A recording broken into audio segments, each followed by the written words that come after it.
Hello everyone, welcome to Rankers Educator. Rankers Educator में आप सभी का स्वागत है। मैं आकाश केसरी, आपका मैथ्स मेंटर। तो आज हम लोग देखते हैं मैथमेटिक्स से आप लोग का सिलेबस क्या है 2027 यूटी के लिए, और देखते हैं कि कंप्लीट स्ट्रेटजी आप लोग का क्या होने वाला है। कॉन्सेप्ट कौन कौन से आप अगर आप लागू करते हैं तो आप अच्छे से एग्जाम को क्रैक कर सकते हैं। ठीक है, तो इस वीडियो में आपको डिटेल्स मैथमेटिक्स के बारे में हम बताते हैं, किस तरह से आपका एग्जाम से लेकर मई तक आपका जो पेपर होता है उस तरह से आपका स्ट्रेटजी क्या होना चाहिए हम देखते हैं। ठीक है, तो चलिए नाउ स्टार्ट करते हैं। आप लोग का यहाँ से पहले स्टेप से हम लोग चलते हैं। तो देखो, सबसे पहले आपका आता है सिलेबस क्या है। अगर आप पढ़े हो तो भाई आपको सिलेबस तो पता होना चाहिए ना। अगर आप सिलेबस ही नहीं पता रहेगा तो कैसे चीजों को करेंगे। तो यहाँ पर आप लोग को पढ़ना पड़ता है 3D ज्योमेट्री को पढ़ना पड़ता है। 3D ज्योमेट्री आप लोग का यहाँ पर है। ठीक है,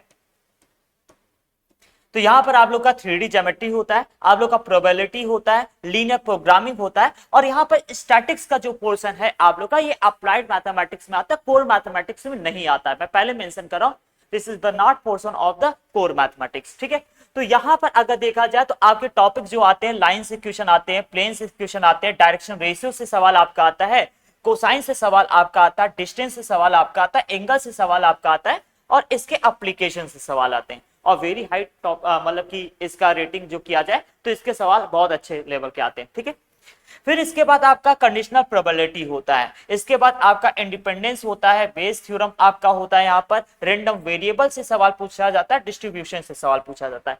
रेंडम वेरिएबल से आपके एक क्वेश्चन तो आपके आते हैं जहां पर आपको के की वैल्यू निकालना पड़ता है। ठीक है, और यहां पर ये भी आपके जो टॉपिक है वो हाई टॉपिक आप लोग का पूछा जाता है। फिर एलपीपी, एलपीपी में बस आप लोग को मैं बताऊं दो चीज पूछा जाता है, आपको इसका ग्राफ बताना है, और इसके जो सवाल होते हैं भाई 5-5 सवाल एक ही क्वेश्चन में आ जाते हैं, तो बहुत ही बेनिफिट वाले सवाल होते हैं ये।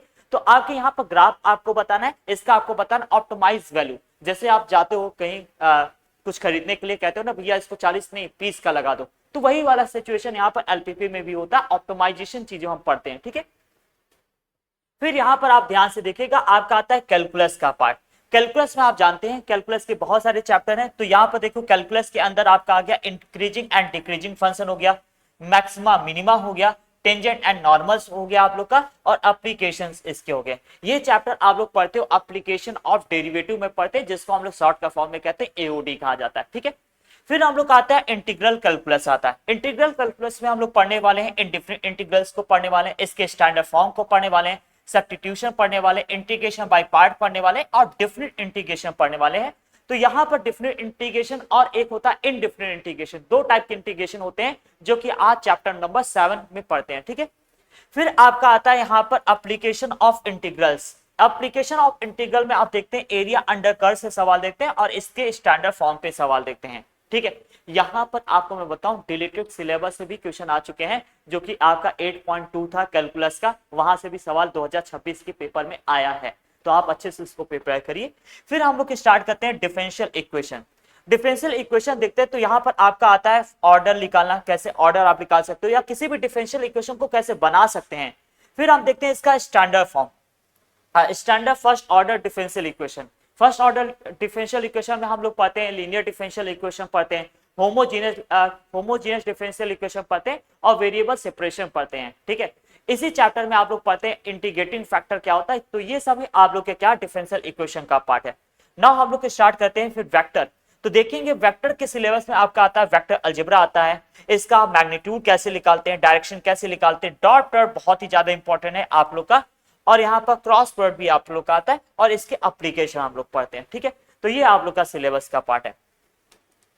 अब हम आगे चलते हैं, यहां पर आप लोग का आता है रिलेशन एंड फंक्शन। आपके रिलेशन की बात नहीं किया जाए, रिलेशन एंड फंक्शन जो क्लास 12 में है हम उसकी बात करें। ठीक है, तो रिलेशन एंड फंक्शन में हम देखते हैं रिलेशन और आपका फंक्शन है। फिर हम लोग यहाँ पर देखेंगे डोमेन आपका क्या होता है, रेंज कैसे होता है, कि आप डोमेन कैसे निकाल सकते हैं, रेंज कैसे निकाल सकते हैं, फिर इसका कंपोजिशन कैसे निकाल सकते हैं, इनवर्स फंक्शन कैसे निकाल सकते हैं। इनवर्स फंक्शन बहुत ही ज्यादा इंपॉर्टेंट है, और एक फंक्शन, फंक्शन तो है लेकिन कौन सा फंक्शन है, फंक्शन तो है लेकिन कौन सा फंक्शन, मतलब 1 1 है कि आंटू है, इस पर आप लोग के एग्जाम में सवाल आपके आते हैं। ठीक है, फिर नाउ हम लोग स्टार्ट करेंगे अलजेब्रा।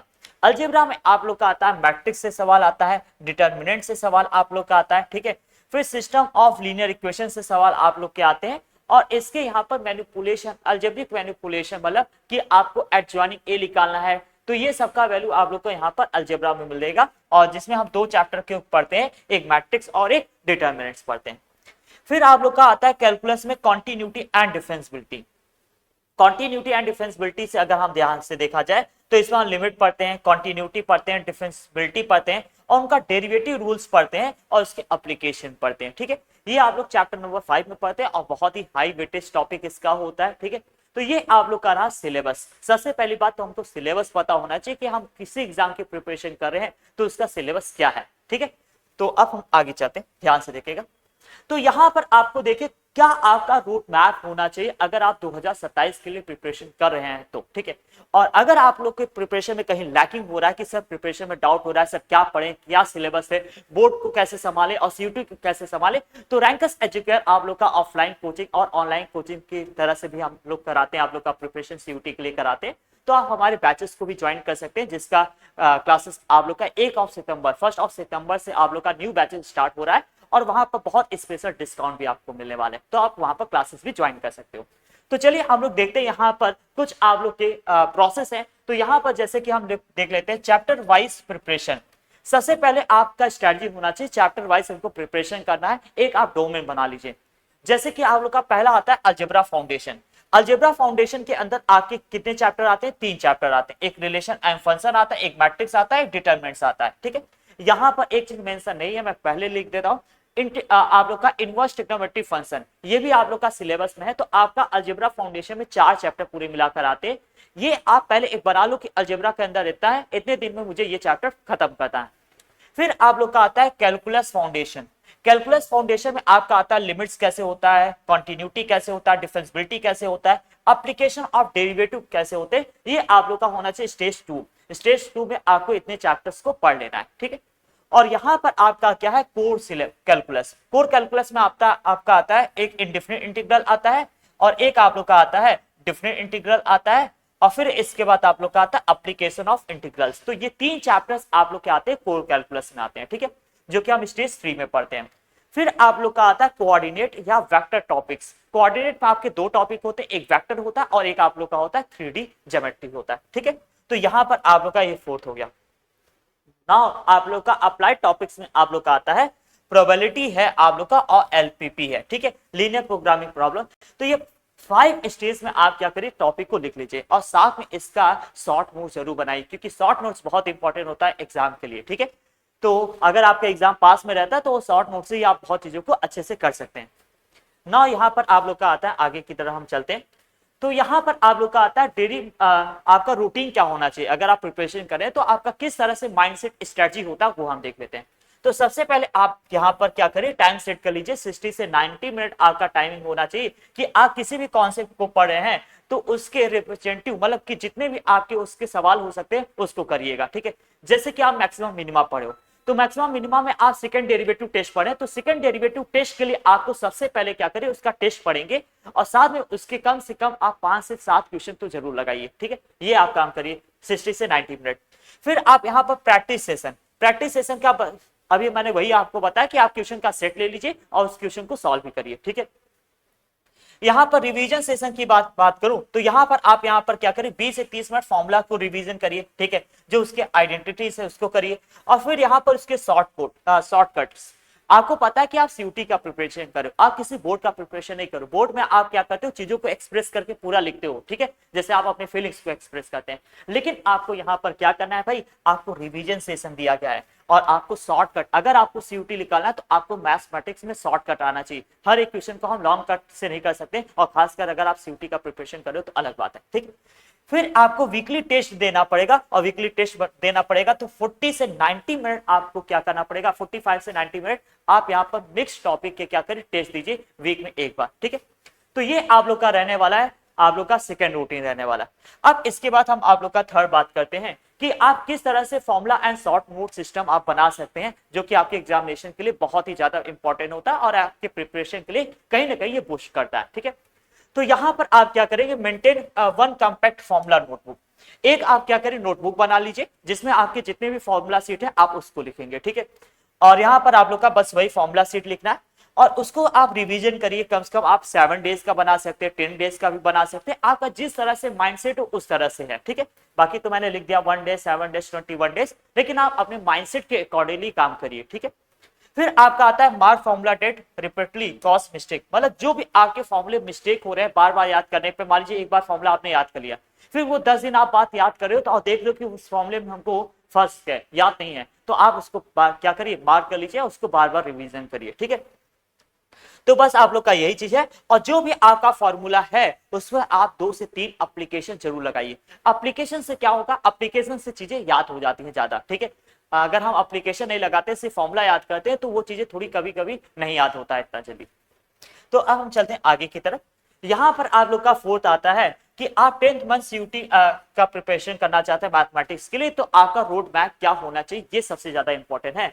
तो आप अगस्त से सितंबर के बीच में आप यहां पर फाउंडेशन मतलब जो बेसिक है वो आप कंप्लीट कर लीजिए।